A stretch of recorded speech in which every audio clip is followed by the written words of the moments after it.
Hey guys, Shuram here, and today I'm going to be testing the Lamborghini Reventón Roadster at Golden Max in multiplayer in Asphalt 9. Please consider subscribing if you have not already, and be sure to check out my Furum Clips channel, Furum TV channel, and Purple Team Discord. Links to all those will be down in the description, and I hope you enjoy the video. The Reventón is a mid to high-end B-class car with stats similar to the DBS SUPERLEGGERA, having slightly better stats in all aspects except for acceleration, which is slightly worse. Other than its somewhat mediocre launch though, the rest of its stats are pretty good for Class B. Reaching up to 230 miles per hour, this car is faster than the likes of the Huracan and stuff like that. It's not going to be a king of its class, don't let that fool you.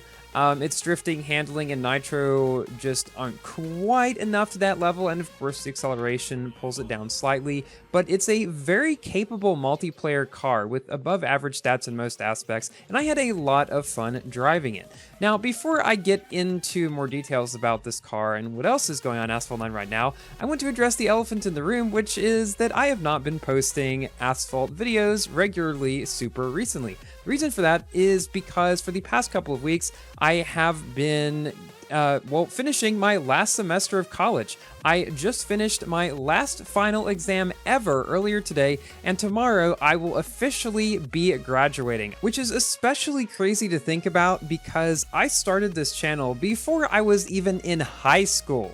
And now I'm graduating from college 8+ years later. That's just insane to me, and I want to thank you guys for sticking all along the way.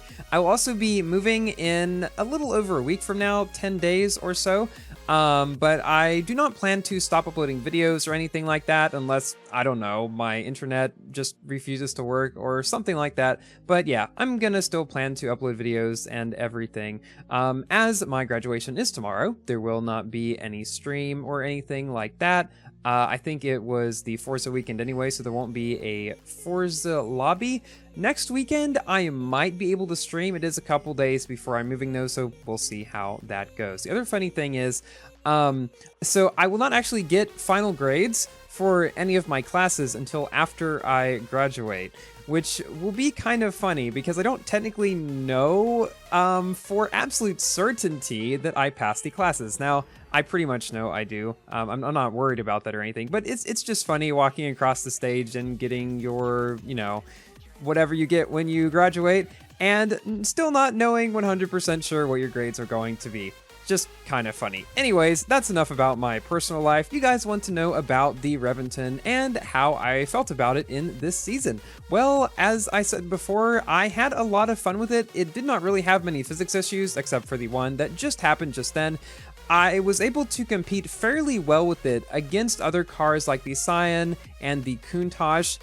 Those cars are faster than this one, but not by a huge amount, and I was able to beat them, or at least come very close to them a lot of the time. Like in this race, I was able to beat a couple of them. Came in first out of 8 cars, a lot of which were indeed faster than me. We got the SV, we got the Sesto. The Sesto is actually slightly slower than this car. I do plan on making a video about the Sesto soon, by the way, in the current CCXR multiplayer season. It is a very fun car. It feels a lot like the Huracan to drive, except that it cannot turn when it's in shockwave.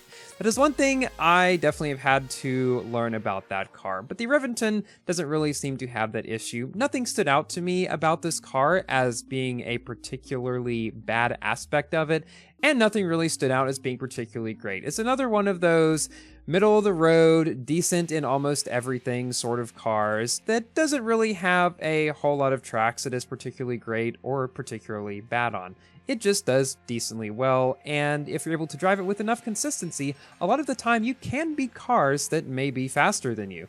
Although, if you're given a track like this one, which has this 270-degree turn at the end, cannot say 360 because people will correct me all the time in the comments, the Turzo and stuff like that will pass you, but then those cars can't drift as well, so maybe sometimes I'm able to get ahead of them. And a lot of the races I drove in this car turned out to be quite close. I had a lot of fun driving it. And speaking of the CCXR, its special event just started recently, but I unfortunately will not be able to even really have a chance of getting it because the first car is the Victor. And although it had a car hunt recently and was a car that I was thinking about going for in a car hunt, it fell at the exact same time as I was studying for a final, so unfortunately it did not happen.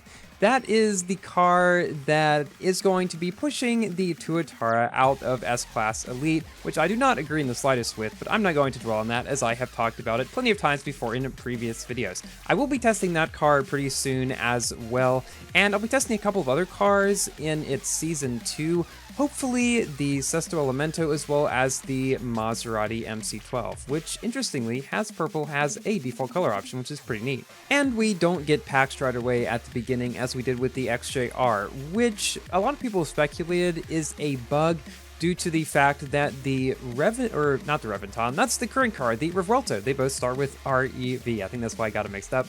But the Revuelto special event had the packs available to purchase right from the beginning, so a lot of people were thinking maybe that's what carried over to the XJR event, and it would be interesting to see if they do that again.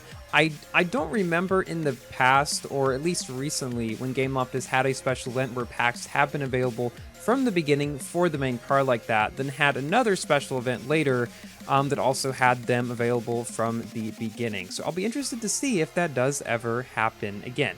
Now, even if there were packs for the CCXR, I wouldn't have any tokens to buy them anyway. I mean, I have about 3,000 or so. I spent around 12,000 on the key packs for the XJR, did not get the car. I do think it was a pretty worthwhile attempt though. I'm currently back up to around 3,000 tokens.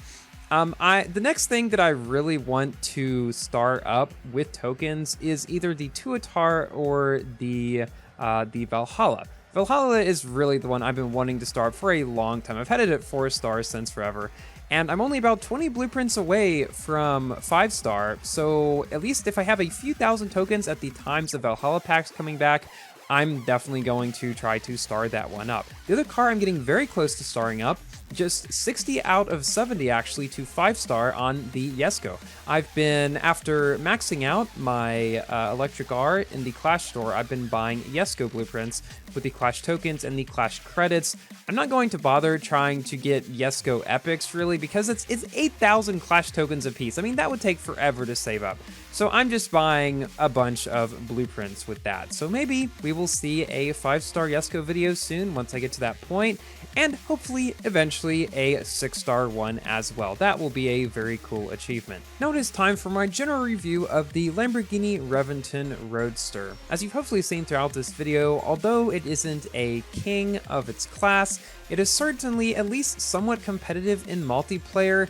It is fairly easy to drive, and I did not have a lot of issues with physics, and it was fairly consistent. Now, it's obviously not going to be as fast as a lot of the other Lamborghinis I face in this video, but aside from the somewhat low acceleration stat, all of its other stats are at least average, and in most cases above average for Class B. Even so, it's not a car that's probably worth spending a lot of tokens on. Thank you all so much for watching. Please do like the video if you have enjoyed, and consider subscribing for more Asphalt, Forza, Minecraft, and other games content. And I'll see you in my next video as a graduated man. Goodbye!